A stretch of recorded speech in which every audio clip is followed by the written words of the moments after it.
إله إلا الله الله أكبر ولله الحمد. وقال تعالى فلما أسلم وتله للجبين وناديناه أن يا إبراهيم قد صدقت الرؤيا إنا كذلك نجزي المحسنين إن هذا لهو البلاء المبين وفديناه بذبح عظيم وتركنا عليه في الآخرين سلام على إبراهيم. الله أكبر الله أكبر لا إله إلا الله الله أكبر ولله الحمد. عزیزان گرامی قدر، دوستوں اور عزیزوں، آج ہم عید الاضحیٰ کی شکرانے کی نماز ادا کرنے آئے ہیں۔ عید الاضحیٰ ہمارے لیے اللہ تعالیٰ نے دو خوشی کے دن بنائے ہیں۔ ایک خوشی تو وہ تھی جو 2 مہینہ پہلے عید الفطر کی صورت میں ہم نے منائی ہے۔ وہ خوشی اللہ تعالیٰ نے جو ہمارے اوپر 1 مہینے کا روزہ فرض کیا تھا، اس فرض کی ادائیگی اور اللہ تعالیٰ سے اپنی مغفرت کے لیے جو دعائیں کی تھی، اس کے نتیجے میں اللہ تعالیٰ نے شکرانے کی نماز کا جو دیا تھا کہ ہم اس کی جزا میں ہم کو معاف کرتے ہیں۔ اللہ تعالیٰ نے یہ بدرے کا دن، معافی کا دن، جہنم سے خلاصے کا دن کے طور پر یہ بنایا ہے۔ یہ خوشی کا دن ہمارے لیے ہے۔ اسی طرح عید الاضحیٰ کو بھی خوشی کے دن کے طور پر ہم مناتے ہیں۔ عید الاضحیٰ کے معنی یہ ہے کہ قربانی کی خوشی۔ یہ قربانی کی خوشی کس بنیاد پر ہے؟ ہم قربانی اللہ تعالیٰ کے سامنے پیش کرتے ہیں۔ یہ قربانی آپ جانتے ہی ہیں کہ حضرت ابراہیم علیہ السلام کی یادگار ہے۔ حضرت ابراہیم علیہ السلام نے اپنے بیٹے حضرت اسماعیل علیہ السلام کو اللہ کے حضور پیش کیا تھا، قربان کیا تھا، لیکن اللہ تعالیٰ نے ان کو ان کے فدیے کے طور پر بچا کے میڈے کی قربانی کرا دی تھی۔ یہ اللہ تعالیٰ نے ہماری جان کے عوض جو جانور کی قربانی قبول کر لی، یہ ہمارے لیے خوشی کی بات ہے، اور اسی خوشی میں آج کا تہوار ہم مناتے ہیں۔ اگر اسماعیل علیہ السلام قربان ہو گئے ہوتے تو یہ جانیے کہ یہ اللہ تعالیٰ کی یہ سنت، جس طرح اس کو سنت جاریہ بنایا ہے، ہم میں کے ہر شخص کو اپنے پہلے بیٹے کو اللہ کے حضور پیش کرنا ہوتا۔ وہ امتحان جو حضرت ابراہیم علیہ السلام نے جس امتحان میں انہوں نے ثابت قدمی کا مظاہرہ کیا اور کامیاب رہے، شاید ہم میں سے بہت سارے لوگ ہوتے کہ جو اس میں کامیابی نہ حاصل کر پاتے۔ یہ بہت بڑا امتحان تھا۔ اللہ تعالیٰ نے اس کے عوض میں جانور کی قربانی قبول کر لی۔ یہ ہمارے لیے خوشی ہے، اور اسی خوشی میں آج کے دن یہ خوشی کے طور پر منایا جاتا ہے۔ حضرات گرامی، حضرت ابراہیم علیہ السلام کی جو سیرت ہے، ان کی جو داستان حیات ہے، وہ ہمارے جاننے اور سمجھنے کے لیے ہے، کیونکہ یہ دن ہم انہی کی یادگار میں مناتے ہیں، اور یہ دن اسی لیے ہمارے لیے اہم ہے۔ تو ان کی زندگی سے ہم کو جو سبق ملتا ہے، ہمارے لیے جو عبرت ہے اور نصیحت ہے، اس پہلو کو ہمارے سامنے رہنا چاہیے۔ حضرت ابراہیم علیہ السلام کو اللہ تعالیٰ نے وَإِذْ ابراہیم ربہ بکلمات، اللہ تعالیٰ نے ابراہیم علیہ السلام کو بہت ساری چیزوں میں آزمایا، لیکن ان تمام چیزوں کا میں ذکر نہ کر کے ان کا جو امتحان تھا، ان کی جو آزمائش تھی، اس میں سے صرف 2 کا ذکر کرنا چاہتا ہوں، کیونکہ بار بار وہ ذکر ہوتا رہتا ہے، لیکن یہ ایسی چیز ہے کہ اس کو بار بار ذکر کرنے اور اس کی تذکیر کرنے اور اس سے عبرت و نصیحت حاصل کرنا، یہ ہمارے لیے، ہماری زندگی کے لیے، ہمارے مستقبل کے لیے نہایت اہم ہے۔ حضرت ابراہیم علیہ السلام کا جو امتحان تھا، ایک امتحان تو یہ تھا کہ آپ دیکھیے کہ اللہ تعالیٰ نے جب ان کو نبوت پر سے سرفراز کیا، اور قوم کی دنیا میں لوگوں کی ہدایت کے لیے ان کو مبعوث کیا، تو اس وقت ان کے دل میں یہ تھا کہ دنیا میں جو شرک و بدعات پھیلی ہوئی ہیں، جو خرافات پھیلی ہوئی ہیں، جو خدا بیداری پائی جاتی ہے، جو خدا کو چھوڑ کر بت پرستی میں لوگ مبتلا ہیں، اس سے لوگوں کو آگاہ کریں اور اپنے رب حقیقی کے سے متعارف کرا کے ان کے سامنے توحید کا جو تصور ہے وہ پیش کریں کہ انسان کی زندگی دراصل توحید ہی پر منحصر ہے۔ اللہ تعالیٰ نے ہم کو پیدا کیا اور اسی وقت سے ہم کو دنیا میں آنے سے پہلے ہم سے یہ پوچھا تھا کہ تم الستُ بربکم، کیا میں تمہارا رب نہیں ہوں؟ تو سب نے یہ اعتراف کیا تھا کہ ہم رب ہیں، آپ ہمارے رب ہیں، کیوں نہیں آپ ہمارے رب ہیں۔ اور دنیا میں آنے کے بعد جب لوگ بھول گئے تو اسی کی یاد کے لیے، اسی کی تذکیر کے لیے اللہ تعالیٰ نے وقتاً فوقتاً انبیاء کو بھیجے۔ اسی مشن پر حضرت ابراہیم علیہ السلام بھی آئے تھے۔ حضرت ابراہیم علیہ السلام نے لوگوں کے سامنے توحید کو ثابت کرنے کے لیے جو دلائل استعمال کیے، جو طریقہ استعمال کیا، جو اسلوب اختیار کیا اس سے سمجھانے کا، وہ سب سے انوکھا تھا، منفرد تھا، اور ایسا وہ اسلوب تھا کہ ہر سننے والا، ہر دیکھنے والا اور ہر جاننے والا اس کو تسلیم کرنے، اس کو ماننے پر مجبور تھا۔ اس کے سامنے، اس کے پاس اس کا کوئی جواب نہیں تھا۔ حضرت ابراہیم علیہ السلام نے لوگوں کو توحید کی دعوت دی، اپنی قوم کو دعوت دی، لیکن لوگ ماننے کے لیے تیار نہیں تھے۔ خود ان کے باپ آدر وہ بت پرست نہ تھے، نہ صرف بت پرست تھے بلکہ بت گر تھے، اور بت تراش کر کے لوگوں کو بت بناتے تھے اور لوگوں کو اس کی پوجا کرنے پر مجبور کرتے تھے۔ ان کے باپ نے انکار کر دیا، پوری قوم نے انکار کر دیا، اور اس کو سمجھانے کے لیے انہوں نے یہ طریقہ اختیار کیا کہ دیکھو، تم جس کو معبود مانتے ہو، تم جس کو خدا مانتے ہو، یہ تمہاری غلط فہمی ہے۔ ان کے اندر کوئی طاقت اور قوت نہیں ہے، کوئی اختیار نہیں ہے، کوئی ان کے پاس صلاحیت ہی نہیں ہے۔ تو ایسا خدا نہیں ہو سکتا جو بالکل بے اختیار ہو، جس کے پاس کوئی طاقت اور قوت نہ ہو، جو نفع و نقصان پہنچانے کی صلاحیت نہ رکھتا ہو۔ ظاہر ہے کہ یہ بات اگر زبانی کہی جاتی ہے کہ تم جس کی پوجا کرتے ہو ان کی کوئی حیثیت نہیں ہے، یہ سن نہیں سکتے، یہ بول نہیں سکتے، یہ تمہاری مصیبت کو ٹال نہیں سکتے، تم کو کوئی نفع و نقصان پہنچا نہیں سکتے، شاید یہ بات، اور آج بھی بہت سارے لوگوں کے سامنے یہ بات آتی ہے تو وہ اس کو قبول نہیں کرتے، سمجھ میں نہیں آتا ان کے۔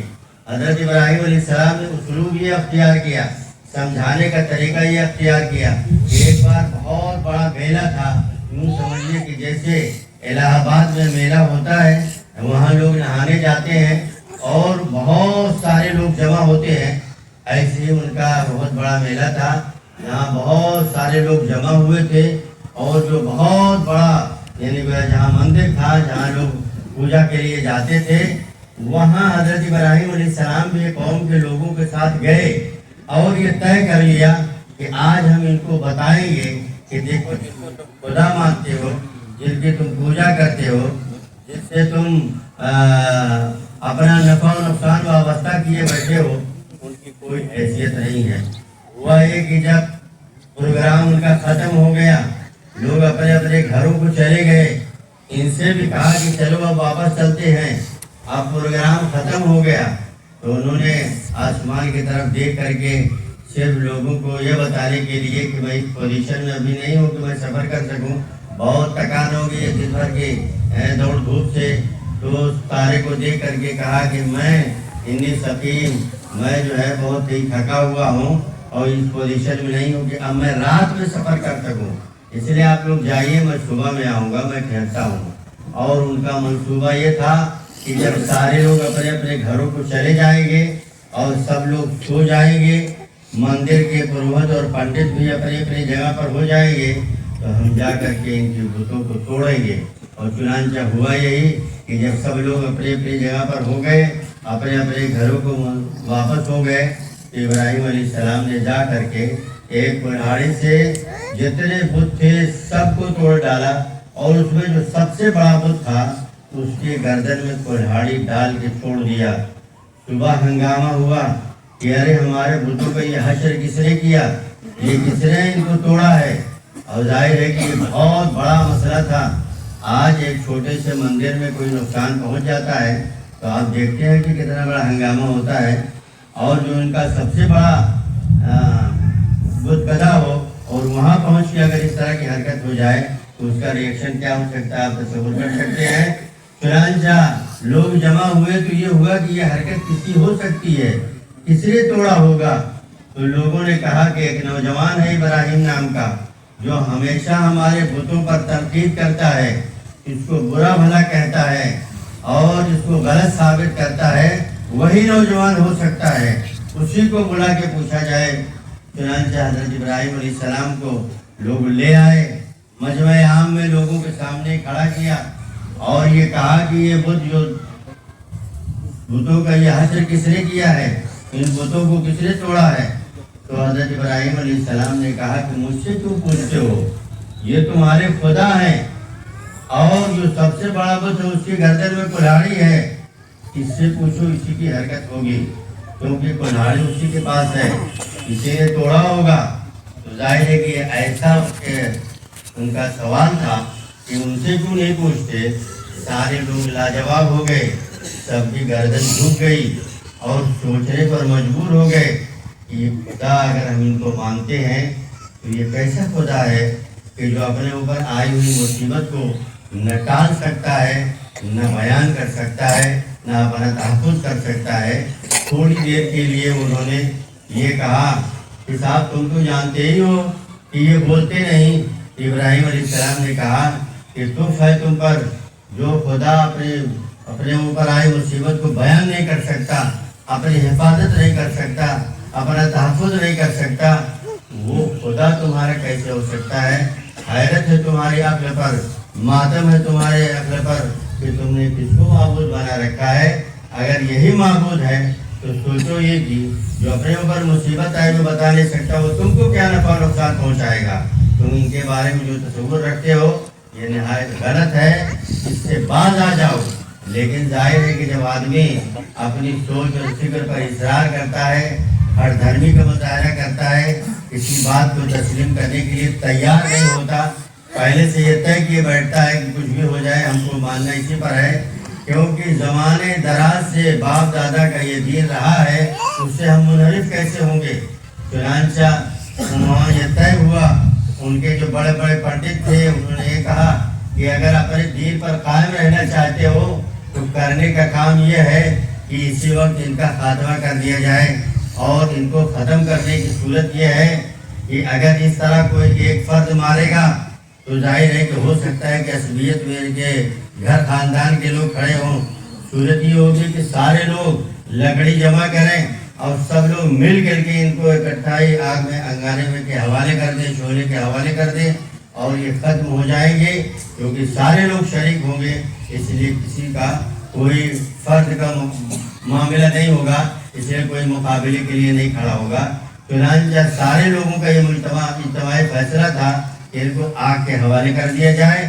حضرت ابراہیم علیہ السلام کو شعلے کی نظر کر دیا گیا، لیکن ابراہیم علیہ السلام نے اپنے ذاتی فائدے کے لیے نہیں، اپنی خواہشات کے لیے نہیں، اپنی انا کے لیے نہیں یہ کام کیا تھا، بلکہ اللہ تعالیٰ کے حکم اور ہدایت کے مطابق کیا تھا، اللہ تعالیٰ کے مرضی اور منشا کے مطابق کیا تھا، اللہ تعالیٰ کے حکم اور ان کے جو مشن تھا اس کی تکمیل کے لیے کیا تھا، توحید کو ثابت کرنے کے لیے کیا تھا۔ چنانچہ ہوا یہ کہ اللہ تعالیٰ نے آگ کی فطرت تبدیل کر دی۔ اللہ تعالیٰ نے کہا یا نار کونی بردم و سلام علی ابراہیم، کہ اے آگ تو ابراہیم پر ٹھنڈی ہو جا، گل گلدار بن جا، اور اس طرح سے آگ جو ہے جس کی فطرت جلانا ہے، ابراہیم علیہ السلام بالکل محفوظ رہے اور وہ اس میں جلی نہیں، اور وہاں سے وہ بسلامت نکل آئے۔ لیکن صورتحال ایسی تھی کہ ظاہر ہے کہ اب جب قوم نے طے کر لیا ہے کہ ان کو ختم کرنا ہے اور ماننا نہیں ہے ہر حال میں، تو نتیجہ یہ ہوا کہ اللہ تعالیٰ کی طرف سے حکم ہو گیا کہ اس علاقے کو آپ چھوڑ دیجئے، اللہ کی سنت یہ ہے کہ جب کوئی قوم رسول کے جان کے در پہ ہو جاتی ہے، اس کو ختم کرنے کی در پہ ہو جاتی ہے، تب آخری فیصلہ اللہ کا آتا ہے اس قوم کے بارے میں کہ رسول کو ہجرت کرنے کو حکم دیتا ہے اور قوم کا پھر خاتمہ کر دیتا ہے۔ تو ابراہیم علیہ السلام نے ہجرت کی، ہجرت کرنے کے بعد ظاہر ہے کہ اس وقت جب ہجرت کی تھی تو پوری قوم کو سمجھانے بجھانے کے باوجود ایمان کوئی نہیں لے آیا تھا، صرف ان کے بھتیجے حضرت لوط علیہ السلام ان کے ساتھ تھے اور ان کی بیوی حضرت سارہ ان کے ساتھ تھی اور ابراہیم علیہ السلام تھے۔ یہ 3 رکنی جماعت تھی جو وہاں سے ہجرت کر کے گئی۔ ایسی صورت میں جب وہ آگے بڑھے تو ان کو یہ احساس ہوا کہ ہم جس مشن پر مامور ہیں، جس کام پر ہم ہیں، ہماری طاقت اور قوت بہت کمزور ہے۔ اللہ تعالیٰ ہمیں اگر اولاد دیتا تو ہماری اولاد ہمارا دست و بازو بنتی اور اس مشن کو آگے بڑھانے میں ہمارا ساتھ دیتی۔ اس احساس کے نتیجے میں اللہ تعالیٰ سے دعا کی کہ اللہ تعالیٰ مجھے صالح اولاد عطا فرما، رب حب لی من الصالحین۔ تو اس طرح سے اللہ تعالیٰ سے دعا کی۔ اللہ تعالیٰ نے حضرت ابراہیم علیہ السلام کی دعا قبول کی۔ ابراہیم علیہ السلام کے دعا کے نتیجے میں اسماعیل علیہ السلام پیدا ہوئے اور جب 13 سال کے ہو گئے، ان کے ساتھ چلنے پھرنے کے قابل ہو گئے، تو پھر ابراہیم علیہ السلام کو اللہ تعالیٰ نے ایک دوسرے امتحان میں مبتلا کر دیا، اور وہ امتحان سب سے بڑا امتحان تھا۔ ایسا امتحان اس آسمان اور زمین نے آج تک دیکھا نہیں، اور شاید قیامت تک کسی اتنے بڑے امتحان میں کوئی مبتلا نہ ہو۔ تو وہ امتحان یہ تھا کہ جتنوں بنتی سماجت اور دعاؤں کے بعد اسماعیل علیہ السلام جو پیدا ہوئے تھے، اللہ تعالیٰ نے خواب میں حضرت ابراہیم علیہ السلام سے کہا کہ ان کو ذبح کر دو میری رضا اور میری خوشنودی کے لیے۔ چنانچہ ابراہیم علیہ السلام 1 رات 2 رات 3 رات مسلسل یہ خواب دیکھنے لگے کہ انی ارا فی المنام انی اذبحک فانظر ماذا تری۔ جب یہ خواب دیکھنے لگے بار بار کہ میں بیٹے کو ذبح کر رہا ہوں، تو اپنے بیٹے سے حضرت اسماعیل علیہ السلام سے ذکر کیا کہ میں یہ خواب دیکھ رہا ہوں، بتاؤ تمہارا کیا خیال ہے کہ یہ خواب پر میں کس طرح عمل کر سکتا ہوں، کیسے کروں یا نہ کروں۔ یہ بچے سے استفسار کیا، لیکن بچہ بھی ایسے جلیل القدر نبی اور رسول کا بچہ تھا، اس کی صلاحیت بھی اسی طرح کے تھے، وہ خوبیاں اور اوصاف اسی طرح کے تھے۔ انہوں نے اسماعیل علیہ السلام نے کہا کہ فَفْعَلْ مَا تُؤْمَرْ سَتَجِدُنِی إِن شَاءَ اللَّهُ مِنَ الصَّابِرِینَ۔ آپ کو جو حکم ہوا ہے وہ فوری طور پر آپ اس پر عمل درآمد کیجئے، اس کو کر گزریے، مجھے آپ ثابت قدم پائیں گے، میں پوری طرح سے آپ کا سپورٹ کروں گا اور میں پوری طرح سے قربان ہونے کے لیے تیار ہوں، میں آپ کی مدد کروں گا۔ جب اسماعیل علیہ السلام کی طرف سے اس طرح کا جذبہ کا اظہار ہوا تو اللہ تعالیٰ کا حکم تھا، اور بچے کی یہ استقامت دیکھ کے ابراہیم علیہ السلام نے فیصلہ کر لیا کہ اب اللہ تعالیٰ کی مرضی کے مطابق اپنے اس بیٹے کو جو اتنی دعاؤں کے نتیجے میں اللہ تعالیٰ نے دیا ہے، اس کی مرضی کے مطابق جو کہ اسی کا دیا ہوا یہ ہے، تو اسی کے نام پر ہم قربان کرنے کے لیے تیار ہیں۔ چنانچہ ابراہیم علیہ السلام جب لے کے چلے تو انہوں نے بیت اللہ کے جوار میں جو مروہ ہے، مروہ کے مقام پر حضرت ابراہیم علیہ السلام کو لے کے پہنچے اور وہاں ان کو لٹایا، اور لٹایا کس طرح؟ لٹایا اس طرح کہ پیشانی کے بل لٹایا کہ بیٹا جب قربان ہو تو اللہ کے سامنے، اللہ کے حضور سجدے کی حالت میں ہو، اس طرح پیشانی کے بل لٹا کے پوری گردن پر رکھ کر چلانے ہی والے تھے کہ اللہ تعالیٰ نے کہا کہ بس اللہ تعالیٰ کے حکم سے جب وہ گردن پر چھری رکھ کے چلانے جا رہے تھے، اللہ تعالیٰ نے فرشتوں کو میڑا دے کر بھیجا اور اسماعیل علیہ السلام کو ہٹا کر میڑھے کو وہاں رکھ دیا اور میڑھے کو قربان کیا ابراہیم علیہ السلام نے۔ اور اللہ تعالیٰ نے کہا کہ فدیناہ بذبح عظیم، ہم نے اسماعیل کو ایک بہت بڑی قربانی کے عوض، فدیے کے عوض ہم نے ان کو بچا لیا۔ تو اس طرح سے اسماعیل علیہ السلام قربان ہونے کے بجائے آج جنت سے میڑھا آیا تھا، اللہ تعالیٰ کے حکم سے فرشتے لے کے آئے تھے، وہ قربان ہوا۔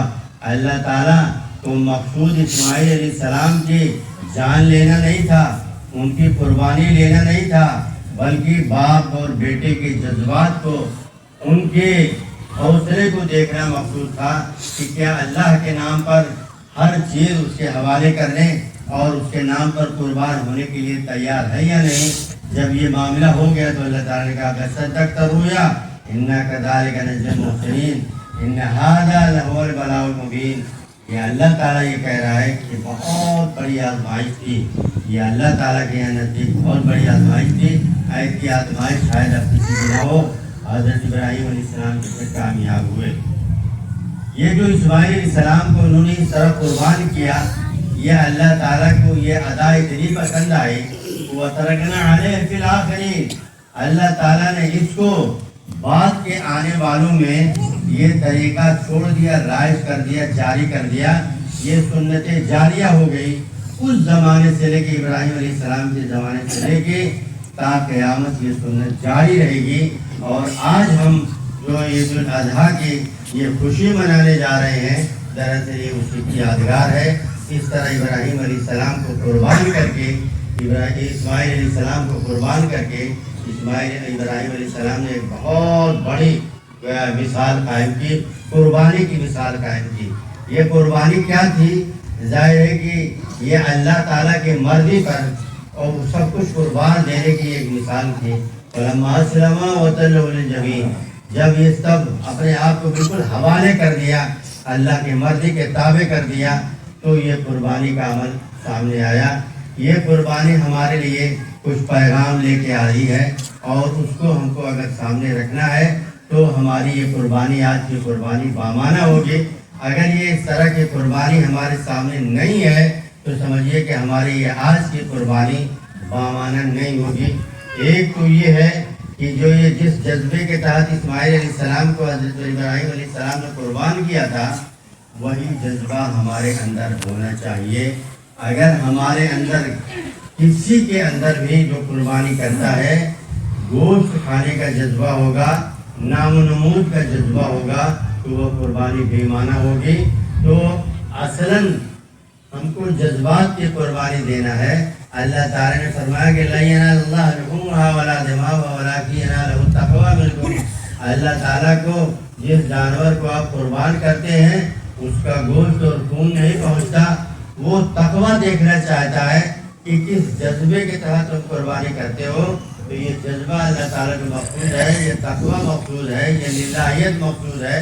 اگر یہ چیز نہیں ہے تو محض یہ رسم ہوگی اور ایک جانور کی جان لینے کے مترادف ہوگا، جو کسی بھی صورت میں عبادت نہ ہوگی، نہ اجر و ثواب کے آپ حقدار ہوں گے۔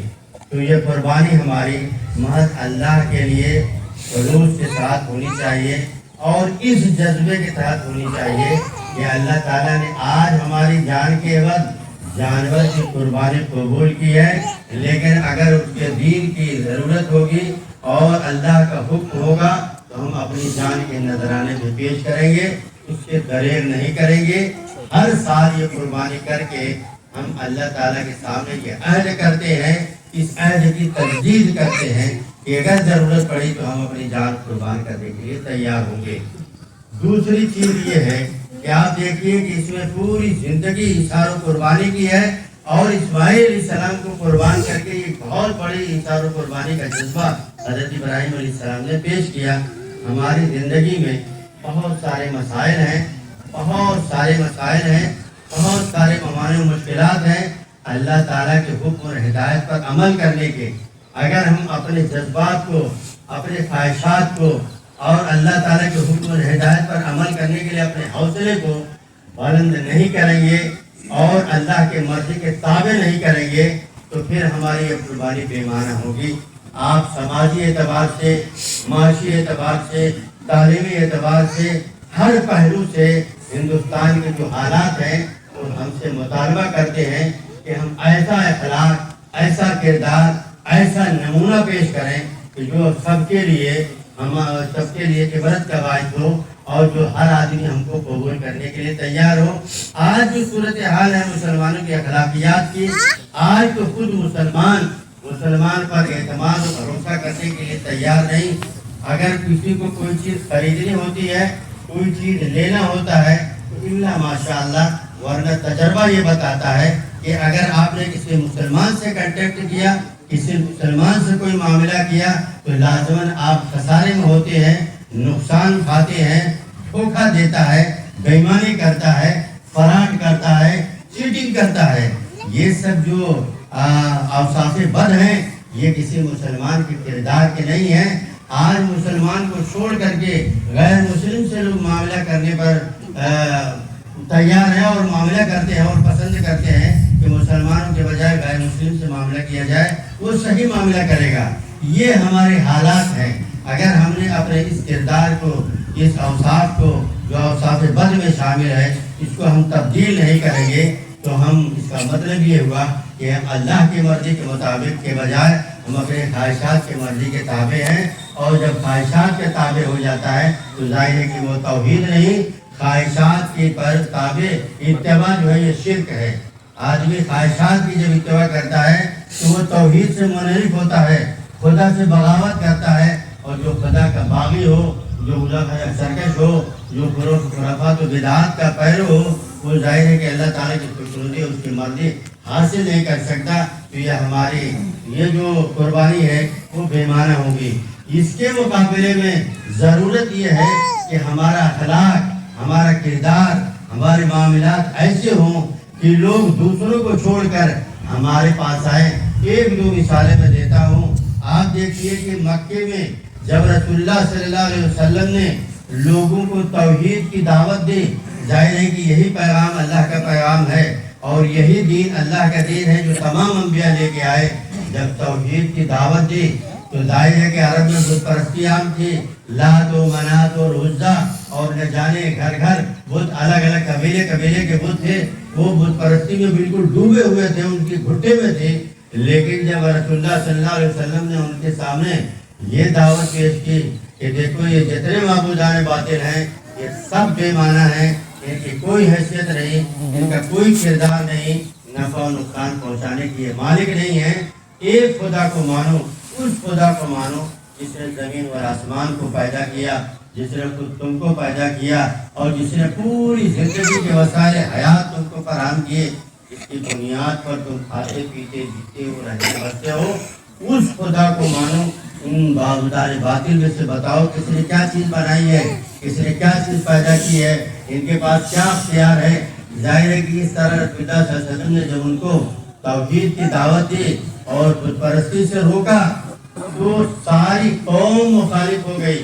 ان مخالفت کے جو حالات تھے وہ اس کی تفصیلات میں جانے کا موقع نہیں ہے، اور جو لوگ مسلمان ہوتے تھے، اس حقیقت کو تسلیم کرتے تھے، اس دعوت کو قبول کرتے تھے، ان پر اذیت کے پہاڑ توڑے جاتے تھے، مسائل مشکلات سے ان کو گزرنا پڑتا تھا، ان کو چمڑے اور گھاس پتیاں کھا کھا کر کے زندگی گزارنی پڑی، ایسے حالات سے گزرے۔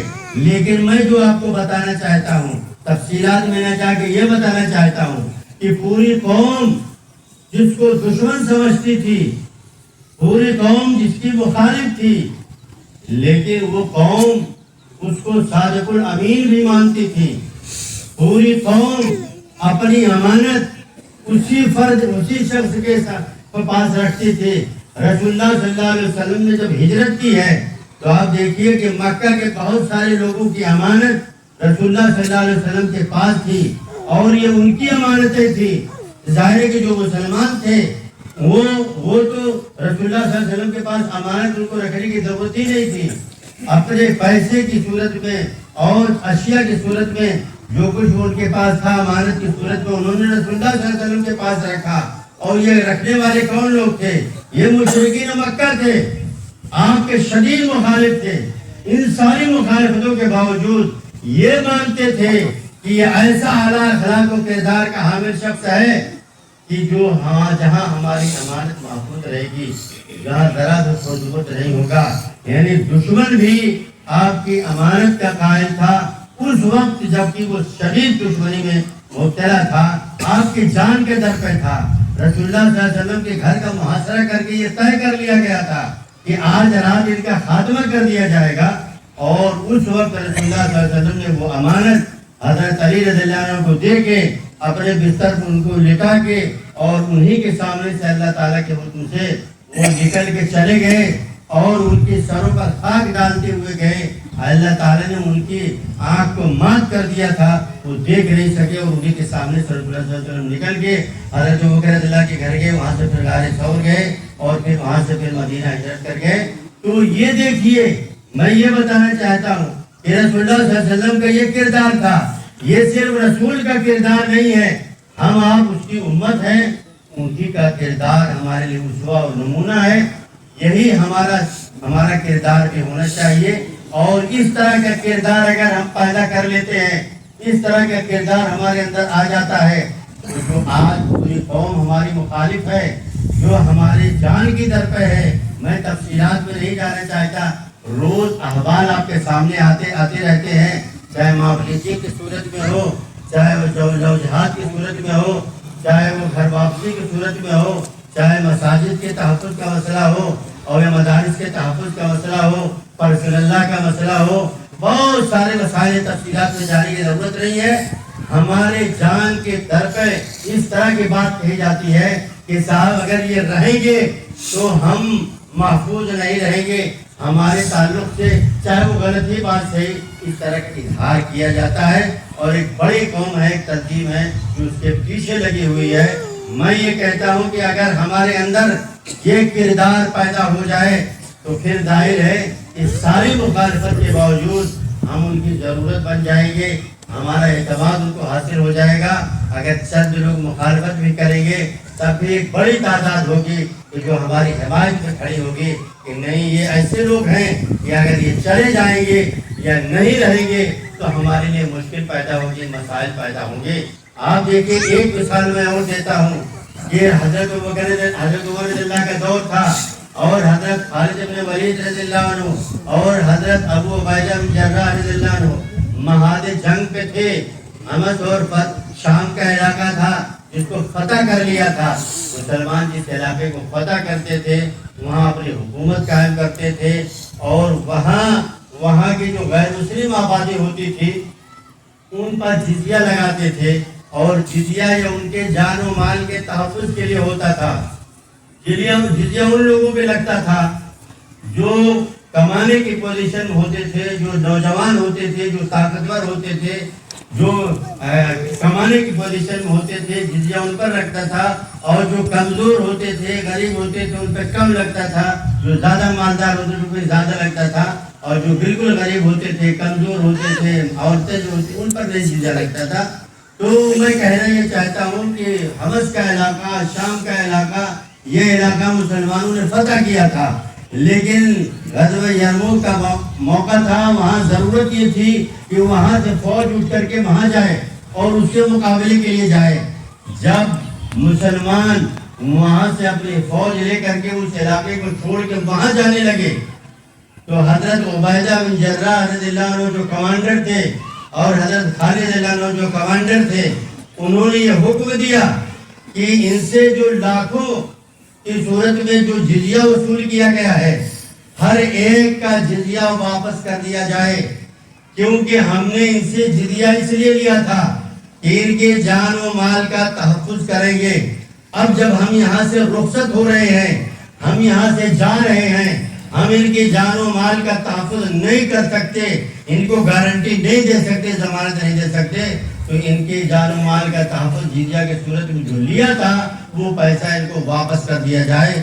چنانچہ جب یہ پیسہ واپس کیا گیا تو جو عیسائی تھے وہ رو رو کے کہنے لگے کہ اللہ تعالیٰ کو دوبارہ واپس لائے. رو رو کے کہنے لگے کہ اللہ آپ کو دوبارہ واپس لائے. آپ سوچئے, مفتوح قوم جس کو مسلمانوں نے قبضہ کیا تھا, فتح کیا تھا, ظاہر ہے کہ وہ تو ان کی جان کے در پہ ہوتی, ان کے دشمن ہوتی, وہ تو دعا کرتی, کوشش کرتی کہ کسی طرح وہ یہاں سے چلے جائیں. لیکن مسلمانوں نے جب اس علاقے کو فتح کیا تو وہ اخلاق, وہ کردار, وہ امانت, وہ دیانت کا نمونہ ان کے سامنے پیش کیا کہ وہ دعا کرنے لگے کہ آپ کو اللہ تعالیٰ دوبارہ لے آئے, کیونکہ جس کی حکومت میں تھے وہ جتنا ظلم کرتی تھی، جتنا استحصال کرتی تھی، اور جتنا ان کو مسائل و مشکلات ان پر پہاڑ توڑتی تھی، وہ مسلمانوں کے فتح کرنے کے بعد انہوں نے بڑی راحت محسوس کی۔ اور جب یہ کردار دیکھا کہ مسلمانوں کا یہ کردار ہے کہ جو ہم سے جو جزیہ وصول کیا تھا یہ ہم کو واپس کر کے جا رہے ہیں، اس لیے واپس کر رہے ہیں کہ ہم ان کے جان و مال کا تحفظ نہیں کر سکتے، تو وہ دعا کرنے لگے کہ اللہ تعالیٰ آپ کو دوبارہ واپس لائے۔ تو یہ کردار تھا مسلمانوں کا کہ جہاں وہ ہوتے تھے وہ لوگوں کے لیے رحمت بنتے، لوگوں کے لیے تحفظ کا ذریعہ بنتے اور لوگوں کا اعتماد حاصل کرتے تھے۔ اگر ہمارا اخلاق، ہمارا کردار، ہمارے معاملات اس طرح ہو جائیں کہ ہم جہاں رہیں ہمارا پڑوسی ہم سے خوش ہو، اور وہ اگر کوئی موقع ایسا ہے تو وہ ہمارے تحفظ کے لیے وہ خود کھڑا ہو جائے کہ نہیں یہ چلے جائیں گے تو ہمارا بہت بڑا نقصان ہو جائے گا۔ ایسا اچھا آدمی، ایسا پڑوسی ہم کو کہاں ملے گا کہ جو ہمارے لیے ہر طرح آرام اور سکون اور ہر طرح کے ہم کو فائدہ پہنچاتا ہے۔ تو مسلمانوں کا کردار یہ تھا کہ وہ افادی کردار تھا، وہ جہاں جاتے تھے اپنے وجود سے لوگوں کو فائدہ پہنچاتے تھے، اپنے اخلاق و کردار سے لوگوں کو متاثر کرتے تھے، اور لوگ ان کے قائل ہوتے تھے، دشمن ہونے کے باوجود بھی قائل ہوتے تھے۔ تو آج اگر ہم اپنے اخلاق کو، کردار کو اس معاشرے میں اس طرح بنا لیں کہ ہم لوگوں کے لیے ضرورت بن جائے، ہم لوگوں کے لیے ایک ایسے مفید قوم بن جائے تو لوگ ہمارے لیے منتظر رہیں کہ وہ ہمارا پڑوسی بن جائے، ہم اس کے ساتھ معاملہ کریں، وہ ہمارے علاقے میں رہے۔ یہ کردار اور یہ اخلاق ہونے کی ضرورت ہے۔ آپ دیکھیے کہ ہم پیشہ ورانہ اگر ہم تعلیم حاصل کریں، بہت سارے لوگ ہیں جو ڈاکٹر ہیں، انجینئر ہیں اور وکیل ہیں، بہت سارے لوگ ہیں۔ اگر مسلمانوں کا بھی وہی کردار ہے تو ظاہر ہے کہ اس کی کیا ضرورت ہوگی۔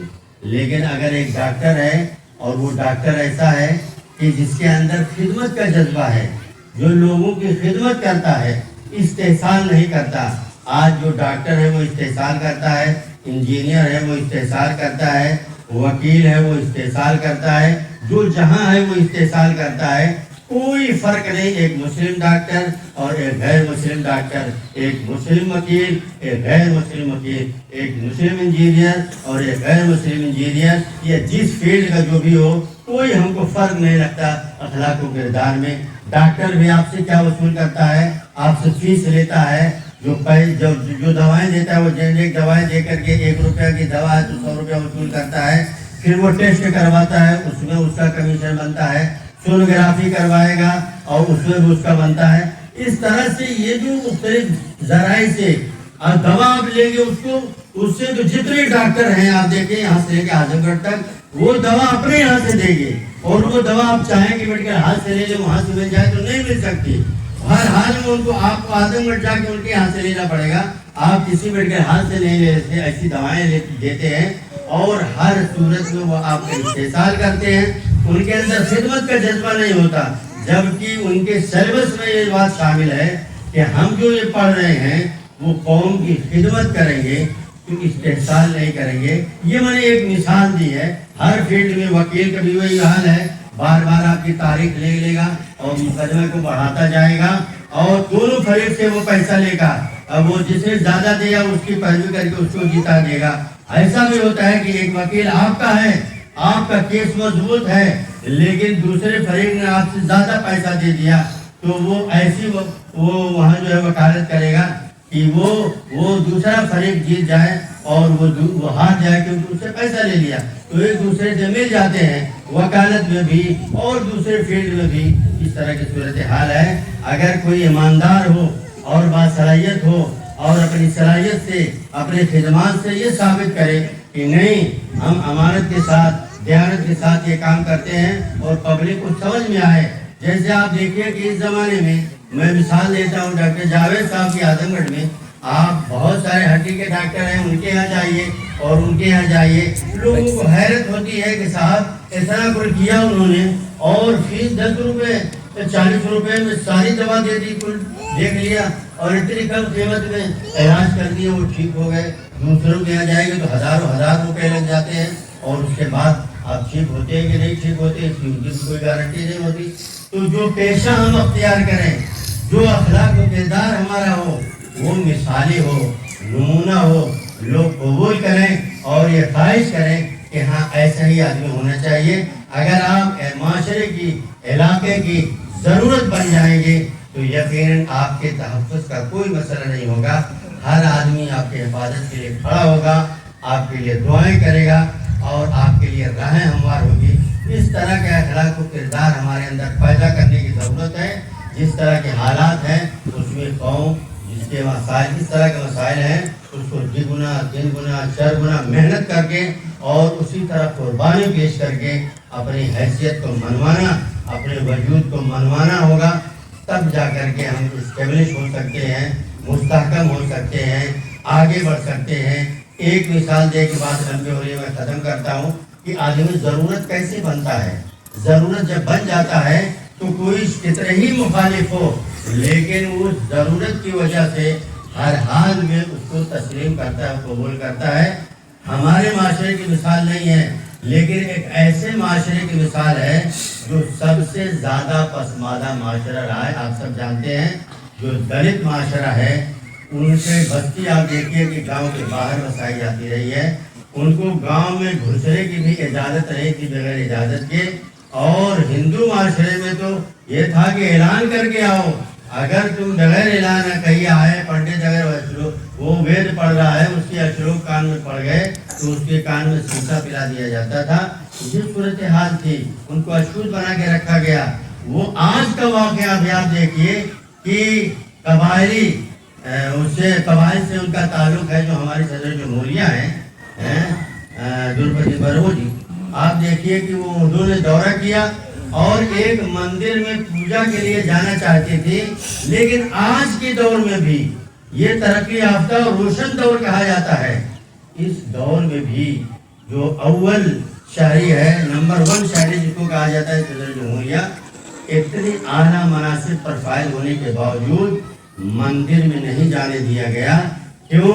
اس لیے کہ وہ اچھوت ہے، اس کو اچھوت مانا گیا اور ساری طاقت اور قوت کے باوجود ان کو گھسنے نہیں دیا پنڈت نے. یہ صورتحال تھی. ایسی صورتحال اب تو کم ہوئی ہے لیکن اس زمانے میں جب اپنے عروج پر تھی، اس زمانے میں ڈاکٹر امبیڈکر کی مثال دیتا ہوں کہ ڈاکٹر امبیڈکر نے قانون کی اتنی اعلیٰ تعلیم حاصل کی، اتنی اعلیٰ تعلیم حاصل کی کہ جب دستور ساز کمیٹی بنی تو دستور ساز کمیٹی میں ایک سے ایک لوگ موجود تھے. جواہر لال نہرو موجود تھے، مہاتما گاندھی موجود تھے، وہ بھی لائر تھے. اور آپ دیکھیے کہ راجندر پرساد سے موجود تھے، بہت سارے ماہرین قانون موجود تھے. لیکن جو مہارت ڈاکٹر امبیڈکر کے اندر تھی وہ کسی کے اندر نہیں تھی. ڈاکٹر امبیڈکر اچھوت تھے، کوئی ان کو قبول کرنے کے لیے تیار نہیں تھا لیکن دستور سازی کے لیے مجبوری تھی. تو ان سے بہتر کوئی شخص نہیں ہے، ان سے زیادہ قانونی مہارت کوئی رکھنے والا نہیں ہے. دستور ساز کمیٹی کا صدر ان کو بنایا گیا اور پورا دستور ان کی نگرانی میں وہ دستور تیار ہوا جو آج نافذ العمل ہے، جس کے مطابق ہم یہاں ہندوستان میں رہتے بسے یہاں کا نظام چلتا ہے. تو آپ دیکھیے ڈاکٹر امبیڈکر اپنے اخلاق و کردار سے اور اپنی اعلیٰ قابلیت کی بنیاد پر اپنی شخصیت کو منوا لیا. دشمن ہونے کے باوجود، اچھوت سمجھنے کے باوجود مجبور تھے کہ ان کو دستور ساز کمیٹی کا، خاکہ ساز کمیٹی کا ممبر بنائیں. ممبر ہی نہیں بلکہ صدر بنائیں اور یہ پورا دستور ان کی نگرانی میں بنا. وہ اس زمانے میں جس وقت وہ موجود تھے اس زمانے میں ظاہر کوئی تصور نہیں تھا اس طرح کے. اور وہ مجبور ہو کر کے بالآخر انہوں نے بدھ مت قبول کیا کیونکہ ہندو مت میں ان کے لیے کوئی جگہ نہیں تھی. تو اس طرح کی صورتحال سے لوگ گزرے ہیں اور اس کی مثال موجود ہے کہ آپ کے اندر اگر اعلیٰ قابلیت ہے، اعلیٰ صلاحیت ہے، اعلیٰ اخلاق و کردار ہے تو دشمن بھی آپ کو قبول کرنے، تسلیم کرنے پر مجبور ہو جائے گا اور معاشرے کی وہ ضرورت بن جائے گا، اس کا کوئی انکار نہیں کر سکتا.